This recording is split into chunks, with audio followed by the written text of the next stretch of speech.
internet sahifalarida ko'pchiliklaring eshitdilaring. Ajoyib bir voqea, bo'lgan voqea tarqatildi. Vodiyda bo'lib o'tgan voqea shu kunlarda.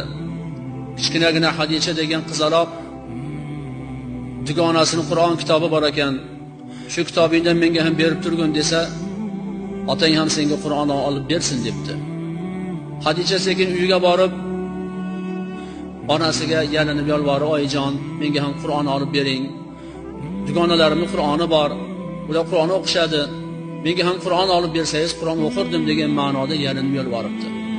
Onasi sekin ro'zg'or uchun yig'ib qo'ygan pulini mundoq sanasa 80 ming so'm pul chiqdi xolos. Ota yo'q. Beva ayol farzandni o'zi boqadi, o'zi qaraydi, ro'zg'orga o'zi xarajat qiladi. Nima qilayin endi? 80 ming so'mga Qur'on olsam, Qur'onga yetmaydi birinchidan. Ikkinchidan ro'zg'or qurib qoladi. deb o'ylanib turib, banda ojiz qolganda nima qiladim? Allohga yalinib yolvoradi.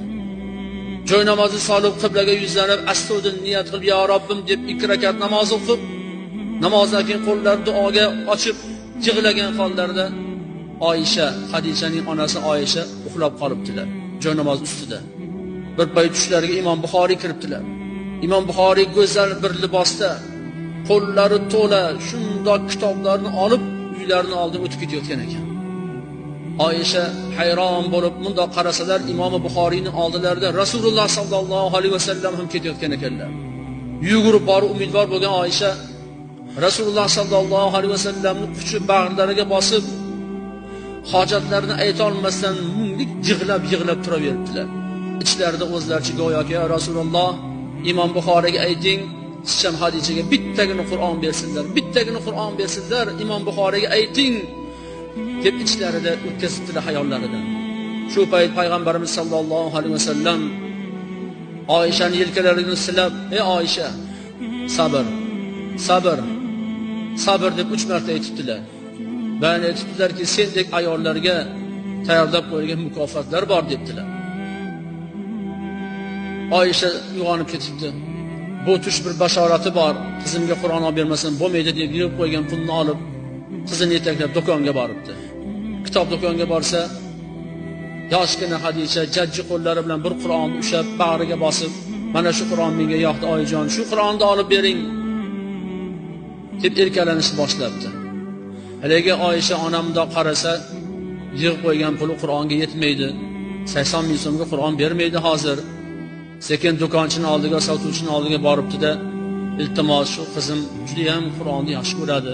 Qur'on kitobi yo'q edi, shuni o'qiyman deb turibdi. Lekin meni pulim yo'q. Mana shu pulim bor xolos. Bir imkoniyat bersangiz, u 3 oyda ketma-ket sekin bo'lib to'lasam shuni pulini. Shunaqa imkoniyat qilib bering" desalar, haligi sotuvchimdan qarab turib, Hadichaning oldiga boribdi. Yosh qizaloqning oldiga borib, Qur'onni mahkam ushlab turgan ekan. "Mabodo qizini seni isming Hadicha emasmi?" debdi. "Ha, ismi Hadicha" desa, haligi qizaloqning qo'llarini olib, o'pib, yuzlariga surtib yig'labdi.